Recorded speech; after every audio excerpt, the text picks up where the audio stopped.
Astaghfirullah. Kisah kaum Ad dan seorang raja yang sangat sombong sekali. Ketika dia diseru oleh seorang nabi, kemudian dia mengatakan bahwa apa balasannya, maka nabi tersebut mengatakan balasannya sorga. Maka tiba-tiba raja ini mengatakan, aku pun bisa membuat sorga seperti yang Allah janjikan kepada kita. Akhirnya betul-betul dia pun membuat sorga di dunia yang katanya mirip dengan sorga yang ada di akhirat karena sombongnya. Bagaimana kisah kaum Ad ini dan siapa raja yang sombong ini? Kemudian hidup di zaman siapa kaum Ad ini? Lalu nabi siapa yang diutus kepada mereka? Apakah kemudian mereka menerima dakwah nabi tersebut ataukah menolaknya? Lalu azab apa yang akan Allah timpakan kepada mereka? Inilah yang kita akan bahas 1 jam ke depan, tentang kisah kaum Ad dan raja sombong yang membuat taman sorga tandingan dengan Allah subhanahu wa ta'ala. Ma'asyiral muslimin yang dimuliakan Allah subhanahu wa ta'ala, bicara tentang kaum Ad, kaum Ad itu artinya turunan daripada Ad ibn Iram, ibn Aus, ibn Sam, ibn Nuh alaihi salam. Dan Al-Quran banyak menyebut tentang cerita kaum Ad ini, karena tidak lepas daripada seseorang sosok nabi yang pertama kali dari nabi-nabi Arab yang kita kenal dengan Nabi Allah Hud alaihi salatu wassalam. Karena kita tahu bahwa nabi Arab itu ada 4. Selebihnya nabi-nabi itu diutus kepada Bani Israel. Dan nabi Arab itu dimulai daripada Nabi Allah Hud, kemudian setelah itu Nabi Allah Saleh, kemudian setelah itu Nabi Allah Shu'aib, kemudian setelah itu Rasul kita Muhammad sallallahu alaihi wasallam. Itu disebut nabi-nabi Arab. Selebihnya semua nabi diutus kepada Bani Israel. Ma'asyiral muslimin yang dimuliakan Allah subhanahu wa ta'ala, di dalam Al-Quranul Karim pada ayat yang mungkin kita semua sudah hafal, surah Al-Fajr, Allah subhanahu wa ta'ala berfirman, alam tara kaifa fa'ala rabbuka bi'ad irama dhatil imad allati lam yukhlaq mithluha fil bilad.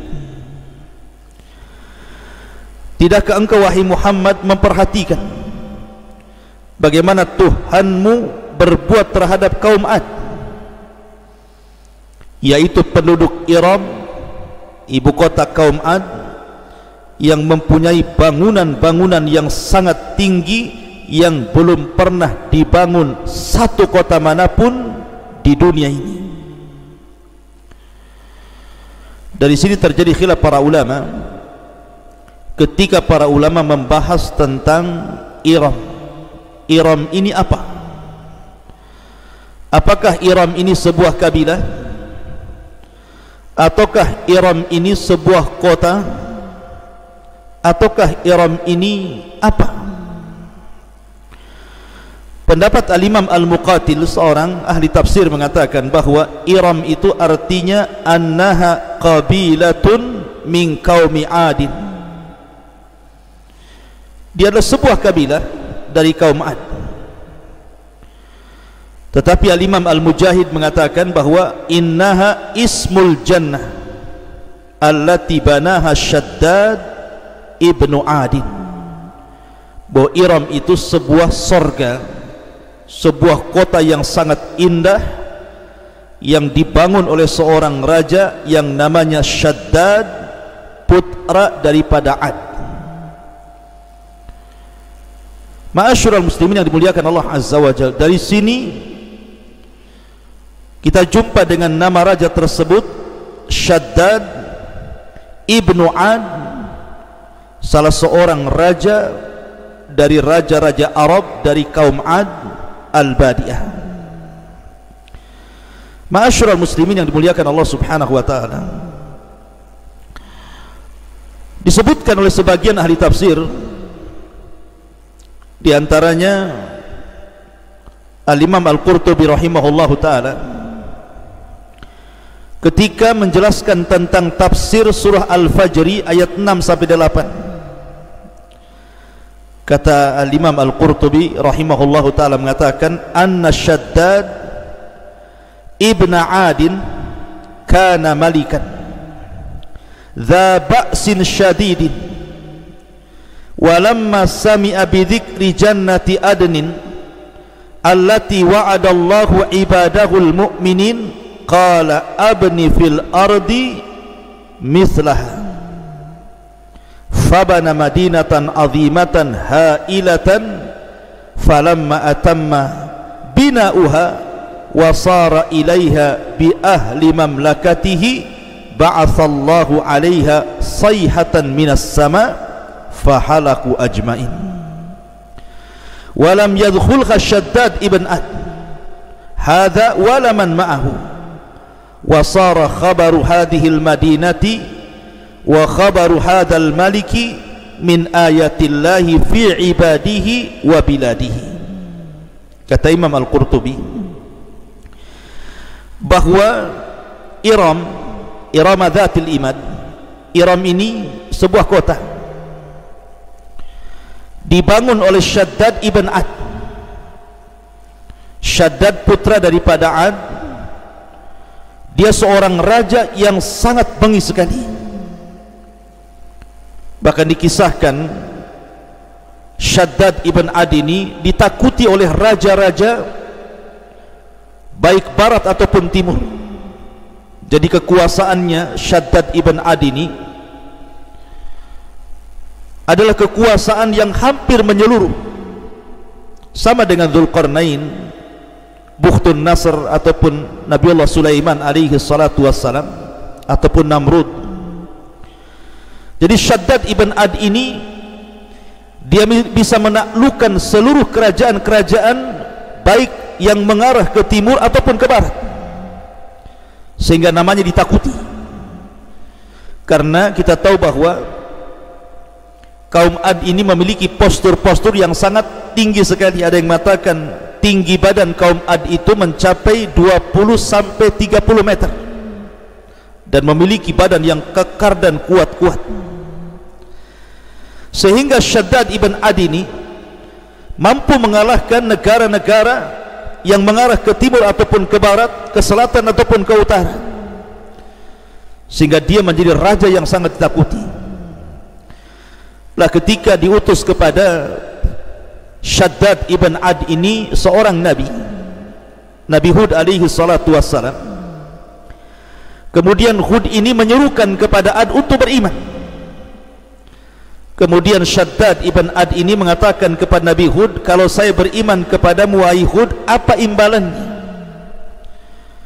Maka kata Hud alaihi salatu wassalam, engkau akan mendapatkan surga Aden yang Allah telah janjikan kepada hamba-hambanya yang beriman.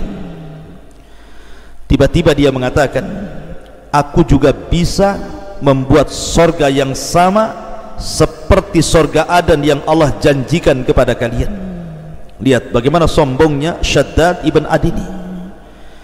Dia mengatakan, aku bisa membangun surga seperti surga Aden yang dijanjikan Allah kepada orang-orang yang beriman. Akhirnya dia pun menyurati seluruh raja-raja dan negara-negara taklukannya untuk menyerahkan emas-emas mereka, perak-perak mereka, mutiara-mutiara mereka, perhiasan-perhiasan mereka. Akhirnya dia membangun sebuah surga menurut dia dengan sangat megahnya bangunannya, sampai dijelaskan dia membangun surga itu selama 300 sana, 300 tahun dia membuat kota yang berbentuk surga itu. sementara usianya tis'umi'ati sana, 900 tahun. Maklum usia orang dulu panjang-panjang. Jadi dia membuat semacam kota yang sangat indah, kononnya mirip dengan sorga Aden yang Allah janjikan kepada orang-orang yang beriman, di mana istananya terbuat dari emas dan perak, kemudian juga mutiara-mutiara, kemudian juga ditanami pohon-pohon indah, kemudian air yang mengalir dengan sangat indahnya, dan istana itu menjadi perbincangan dunia kala itu.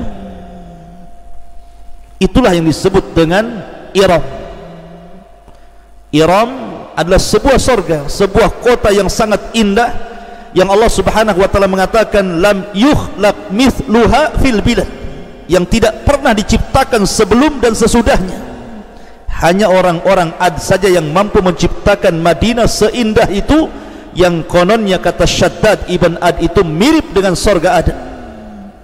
Dia tidak mau beriman kepada Nabi Hud, justru menentang Allah Subhanahu wa ta'ala dan mengatakan aku pun bisa membuat sorga yang sama seperti sorga Aden katanya. Na'udzubillah, congkak dan sombong. Ma'asyiral muslimin yang dimuliakan Allah Subhanahu wa ta'ala.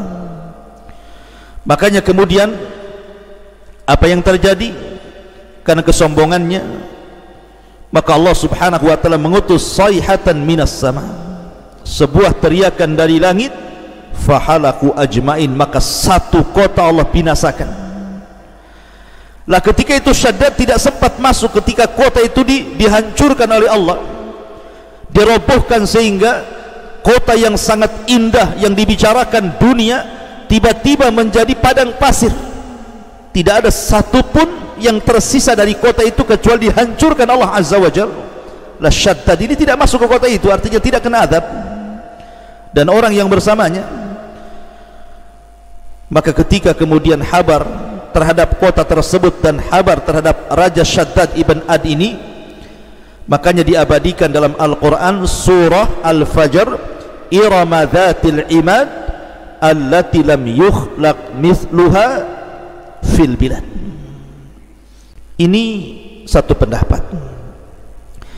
Akan tetapi Al-Imam Ibnu Katsir rahimahullahu ta'ala, beliau membantah kisah ini, bahwa kisah tentang Shaddad ibn Ad ini adalah kisah yang sangat batil, yang berasal dari kisah-kisah Israiliyat. Artinya lebih dekat kepada khurafat dibandingkan kepada hakikat. Sehingga pendapat yang kuat bahwa yang dimaksud Irama dzatil imad, Iram di sini artinya kabilah yang Allah Subhanahu wa ta'ala hancurkan, dan mereka adalah orang Arab yang disebut Al-Arabu Al-Badiyah, yang sudah punah. Ma'asyiral muslimin yang dimuliakan Allah Azza wa Jalla. Baik, kita akan urut ceritanya. Ketika Nabiullah Nuh alaihi salatu wassalam diselamatkan oleh Allah Subhanahu wa ta'ala dengan orang-orang yang tidak banyak yang ada di perahunya, maka Nuh alaihi salatu wassalam kemudian diselamatkan di sebuah bukit yang disebut dengan Judi di Irak. Jadi bukit Judi letaknya di Irak. Maka setelah kemudian Nuh alaihi salatu wassalam kemudian meninggal dunia, kemudian mulailah anak turunannya mulai beranak pinak, kemudian berkembang manusia sedikit demi sedikit. Akhirnya kemudian mereka pun semakin banyak dan menempati beberapa negeri, dan mereka masih mentauhidkan Allah Subhanahu wa ta'ala. Sampai akhirnya ada sebuah kabilah dari turunannya Nuh alaihi salatu wassalam yang disebut dengan kabilah Ad atau kaum Ad. Makanya Ad, saya katakan dari awal, Ad itu putra daripada Iram, dan Iram putra daripada Aus, dan Aus putra daripada Syam, dan Syam putra daripada Nuh alaihi salatu wassalam. Artinya sudah melewati beberapa generasi. Maka kaum Ad inilah yang pertama kali melakukan kesyirikan, padahal kakek buyut mereka masih terngiang bagaimana Allah subhanahu wa ta'ala mengazab kaum Nuh dengan banjir. Maka kaum Ad inilah yang pertama menyekutukan Allah subhanahu wa ta'ala, dan ketika itu mereka memiliki beberapa patung yang disembah. Ada 3 patung yang diagungkan oleh kaum Ad. Yang pertama patung namanya Sod, kemudian patung yang kedua namanya Sobud, kemudian yang ketiga namanya Har. Jadi 3 patung yang sangat diagungkan, Sod, Somud, dan Har. Itu nama-nama patung yang disembah oleh kaum Ad kala itu. Ditambah-tambah kemudian Allah subhanahu wa ta'ala berikan nikmat kepada mereka berupa kekuatan fisik. Jadi Allah subhanahu wa ta'ala berikan kepada mereka kekuatan fisik yang luar biasa, sehingga mampu mengalahkan kaum-kaum di luar kabilahnya. Jadi Allah lebihkan kabilah kaum Ad ini dengan tinggi postur badannya, kemudian juga kuat-kuat orangnya, dan Allah subhanahu wa ta'ala berikan nikmat yang luar biasa kepada mereka. Makanya Allah subhanahu wa ta'ala ingatkan sebenarnya dalam Al-Quran tentang nikmat yang Allah anugerahkan kepada kaum Ad ini. Perhatikan, Allah subhanahu wa ta'ala berfirman, bagaimana Allah subhanahu wa ta'ala memperingatkan mereka akan nikmat yang Allah subhanahu wa ta'ala anugerahkan kepada mereka. Allah subhanahu wa ta'ala berfirman, wa ila adin akhahum hudan qala ya qaumi ibudullaha ma lakum min ilahin ghairuh in antum illa muftaruh. Dan kepada kaum Ad kami utus saudara mereka Hud, dan Hud pun menyerukan dakwahnya, wahai kaumku, sembahlah Allah, tidak ada Tuhan bagimu selain Dia, selama ini kamu hanyalah malakum min ilahin ghairu, tidak ada Tuhan bagimu selain Dia, maksudnya Allah subhanahu wa ta'ala. In antum illa muftaruh. Kemudian mereka mengatakan, selama ini kamu hanyalah mengada-ada. Maka Hud mengatakan, ya qaumi la as'alukum alaihi ajran in ajriya illa ala alladhi fatarani afala ta'qilun. Wahai kaumku, aku tidak meminta imbalan kepada kalian atas seruanku. Imbalanku hanya dari Allah yang telah menciptakan diriku. Tidakkah kamu mengerti? Wa ya qaumi istaghfiru rabbakum thumma tubu ilaihi yursilis sama alaikum midrara wa yazidkum quwwatan ila quwwatikum wa la tatawallaw mujrimin. Wahai kaumku, kata Hud, mohonlah ampun kepada Tuhan, lalu bertobatlah kepadanya, niscaya Dia menurunkan hujan yang sangat deras. Dia akan menambah kekuatan di atas kekuatan kalian, dan janganlah kalian berpaling menjadi orang-orang yang melakukan dosa.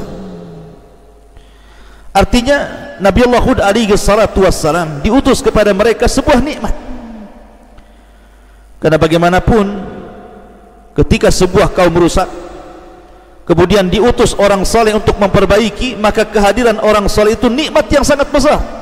Yukhrijuhum minadh-dhulumati ilan nur, bisa mengeluarkan dari kegelapan mereka ke dalam cahaya.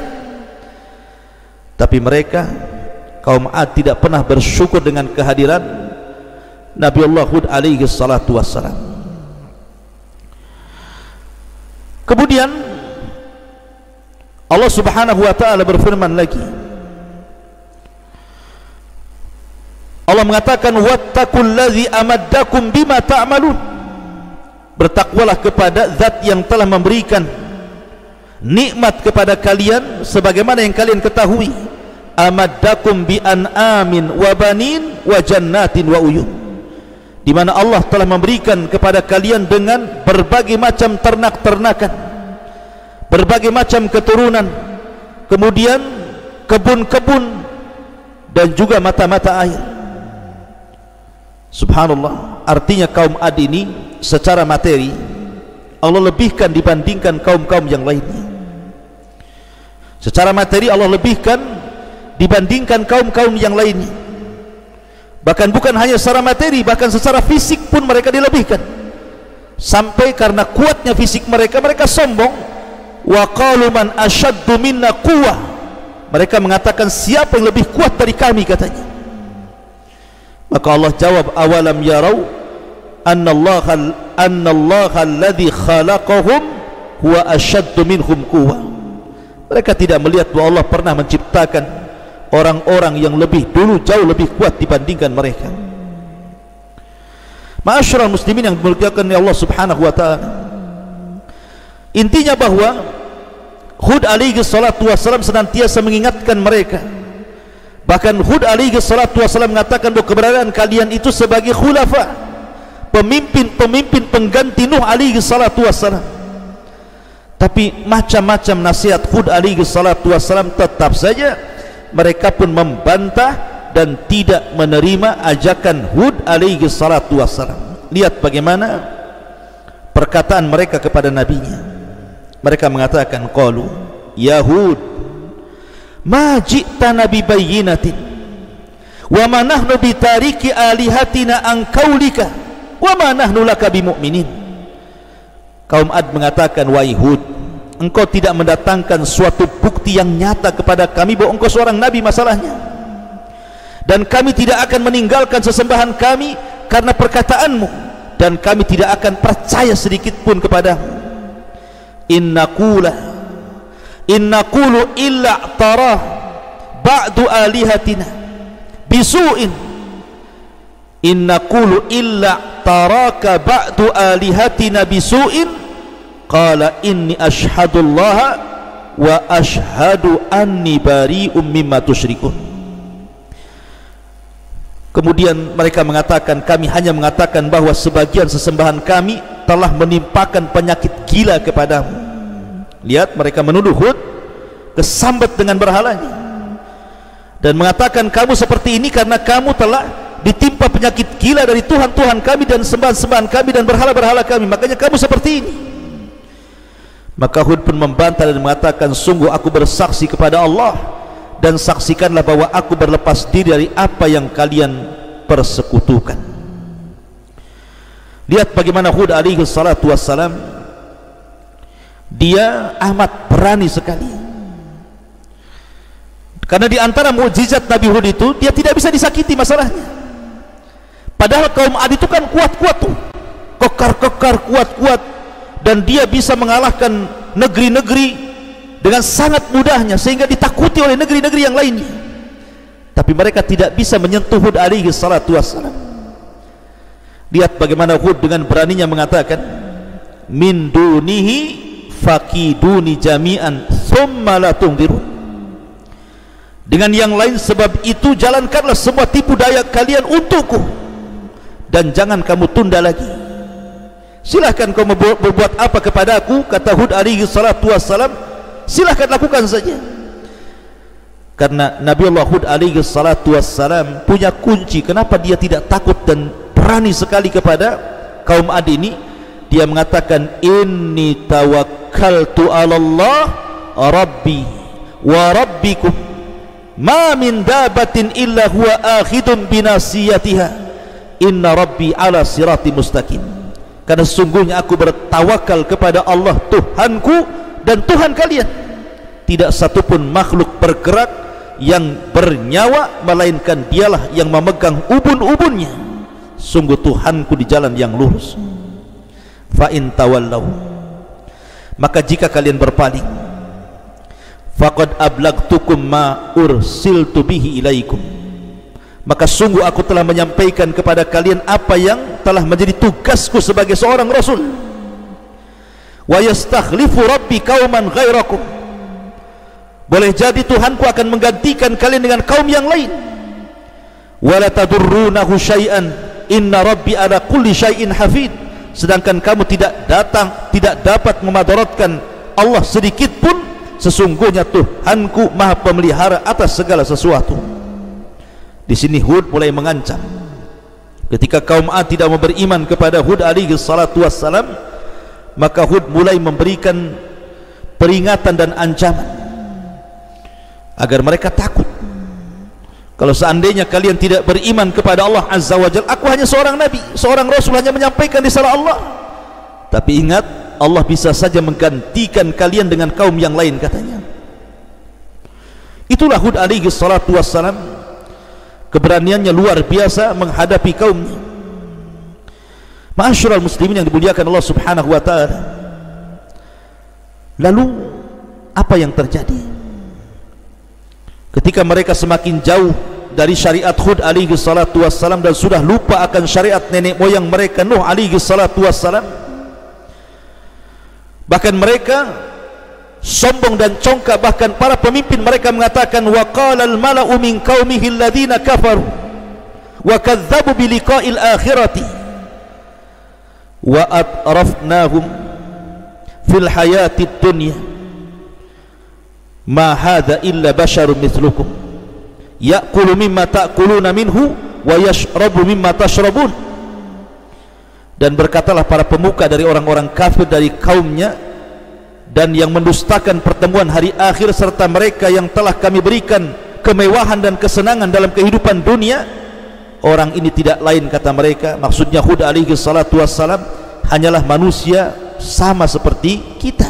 Dia makan sama kita juga makan, dia minum sama dengan minum, dia hanya orang biasa katanya.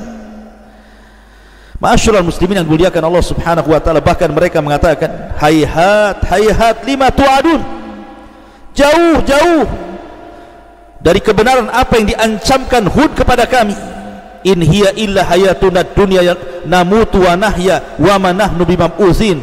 Kehidupan itu tidak lain hanyalah kehidupan kita di dunia, di sanalah kita mati dan hidup dan tidak akan dibangkitkan selamanya. Lihat bagaimana pemahaman ateis itu sudah ada sejak zaman kaum Ad.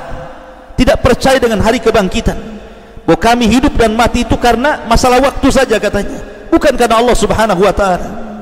In huwa illa rajulun iftara 'ala Allahi kadziban wa ma nahnu lahu bimu'minin. Dia tidak lain hanyalah seorang laki-laki yang mengada-adakan kebohongan terhadap Allah dan kita tidak akan percaya kepadanya. Intinya bahwa kaum Ad ini terus mendustakan sampai pada waktunya Nabi Allah Hud berdoa kepada Allah Azza wa Jalla, sama dengan Nuh. Nuh mengatakan, Rabbi inni maghlubun fantasir. Tapi lihat doa Nabi Hud alaihi salatu wassalam, qala Rabbinsurni bima kadzabun qala amma qalilin la yusbihunna nadimin. Hud mengatakan, ya Allah, tolonglah aku karena mereka sudah mulai mendustakan diriku. Maka Allah berfirman, tidak lama lagi wahai Hud, mereka pasti akan menyesal. Maka betul, pertama yang Allah subhanahu wa ta'ala timpakan adalah angin yang sangat panas, paceklik yang berkepanjangan, tanah-tanah menjadi kering kelontang, binatang-binatang banyak yang meninggal, kemudian juga tanaman-tanaman banyak yang usang, sehingga sebagian mereka mulai kelaparan, satu dengan yang lainnya susah makan. Akhirnya pun mereka pun kemudian memohon kepada berhala-berhala mereka agar berhala-berhala mereka menolong mereka. Mereka tetap saja tidak beriman dengan Allah subhanahu wa ta'ala, pada sudah jelas-jelas Allah subhanahu wa ta'ala uji dengan ditimpakan paceklik yang berkepanjangan, tetapi juga tidak beriman kepada Allah Azza wa Jalla. Tiba-tiba kemudian Allah subhanahu wa ta'ala hendak memberikan pilihan kepada mereka, di mana Allah subhanahu wa ta'ala akan mengirim awan yang dikiranya awan itu sebuah awan yang akan datang membawa hujan bagi mereka. Apa kata Allah subhanahu wa ta'ala? Allah subhanahu wa ta'ala berfirman tentang masalah azab bagi kaum Ad ini, fa arsalna alaihim rihan sarsara, maka kami tiupkan angin ataupun awan yang sangat bergemuruh kepada mereka, fi ayyamin nahisatin linudhiqahum adzabal hizyi fil hayati dunya, dalam beberapa hari yang sangat nahas karena kami ingin agar mereka merasakan siksaan yang menghinakan dalam kehidupan dunia. Ma'asyiral muslimin yang dimuliakan Allah Subhanahu wa taala, makanya Allah mengatakan wa amma 'adun fa uhliku birihin sarsarin atiyah. Adapun kaum 'Ad, mereka telah dibinasakan dengan angin topan yang sangat dingin sekali. Bayangkan, tiba-tiba kemudian datang angin yang sangat kencang. Saking kencangnya angin ini sehingga kemudian merobohkan bangunan-bangunan, bahkan ada kepala-kepala yang lepas dari badannya. Saking kencangnya angin ini bisa melepaskan kepala dari badannya. Kemudian orang-orang yang congkak diterbangkan oleh Allah Subhanahu wa taala ke langit, sampai Allah mengatakan sakharaha alaihim sab'a layalin wa thamaniyata ayyamin khusumah. Allah menimpakan angin itu kepada mereka selama 7 malam 8 hari terus menerus. Bayangkan, 7 malam 8 hari angin itu berhembus dengan sangat kencang, melepaskan kepala-kepala mereka dari badannya, mengangkat badan-badan mereka ke langit, dan orang-orang yang sombong diangkat ke langit sehingga berputar-putar di langit selama 7 malam 8 hari. Tidak jatuh itu, jasad-jasad itu melayang di atas, sampai Allah Subhanahu wa taala katakan fataral qauma fiha sar'a ka'annahum a'jazu nakhlin khawiyah. Maka kamu melihat kaum 'Ad pada waktu itu, mereka mati bergelimpangan seperti tunggul-tunggul ataupun batang-batang kurma yang telah kosong ataupun lapuk. Anda bisa bayangkan kalau seandainya ada tunggul ataupun batang kurma yang jatuh dalam posisi berdiri dari ketinggian, kemudian menimpa bumi, apa yang terjadi? Pasti akan menancap di bumi itu. Maka itulah yang terjadi dengan kaum 'Ad, karena kaum 'Ad itu kan besar-besar. Sekali lagi, ulama sejarah mengatakan bahwa paling rendah tinggi mereka itu 20 meter, ada yang mengatakan 30 meter, sama dengan Nabi Adam alaihi salatu wassalam. Sehingga kalau jatuh dari atas itu kemudian sampai di bumi itu, nancap di bumi itu. Makanya Allah Subhanahu wa taala istilahkan ka'annahum a'jazu nakhlin, mereka seperti tunggul-tunggul kurma yang dilempar dari ketinggian.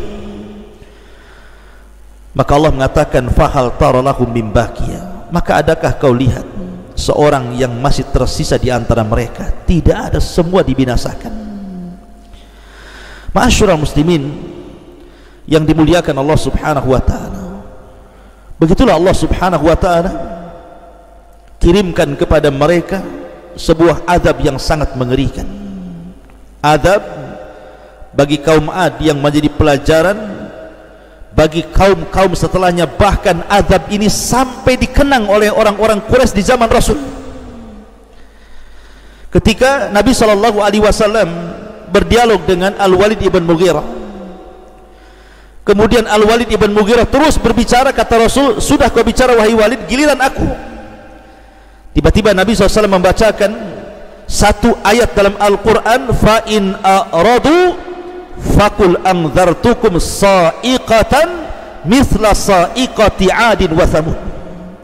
Jika orang-orang kafir Quraisy itu berpaling, maka katakanlah, aku telah memperingatkan kamu akan bencana petir seperti petir yang pernah menimpa kaum 'Ad dan juga kaum Thamud. Kata Al-Walid, hasbuka hasbuka ya Muhammad, cukup cukup wahai Muhammad. Ketakutan Al-Walid itu. Tapi ketakutannya Al-Walid ketika Rasul membacakan ayat ini menunjukkan bahwa azab kaum 'Ad yang terjadi di Yaman, karena 'Ad itu kan menurut pendapat yang kuat wallahu alam itu letaknya di antara Hadral Maut dan Oman, di daerah namanya Sihr. Disitulah letak kota Iram, ibu kota 'Ad terletak di antara Hadral Maut dan juga Oman. Makanya kemudian Allah Subhanahu wa taala menyebutnya sebagai Al-Ahqaf. Mereka adalah kaum Ahqaf. Ahqaf itu jama daripada Hikfun, artinya gunung-gunung pasir yang menyebar di mana-mana, itu disebut Ahqaf. Makanya ada surat namanya Al-Ahqaf, dan itu hanya ada di Yaman. Walaupun ada yang kemudian mengatakan bahwa Iram itu di Mesir, tapi dibantah oleh para ulama bahwa Iram itu terjadi di Yaman, antara Hadral Maut dan Oman, di sebuah negeri yang disebut Ahqaf, pegunungan padang pasir Dan banyak puing-puing ataupun bekas-bekas kaum Ad, sehingga orang-orang Arab itu masih mengingat itu di zaman Rasulullah SAW. Apabila diingatkan dengan kaum Ad, maka mereka langsung ketakutan. Oleh karena itulah maka dahsyatnya azab bagi kaum Ad ini yang Allah Subhanahu wa taala timpakan kepada mereka. Wallahu a'lam bishawab. Subhanakallah bihamdika asyhadu an la ilaha illa anta astaghfiruka wa atubu ilaik. Allahu ta'ala. Assalamualaikum warahmatullahi wabarakatuh.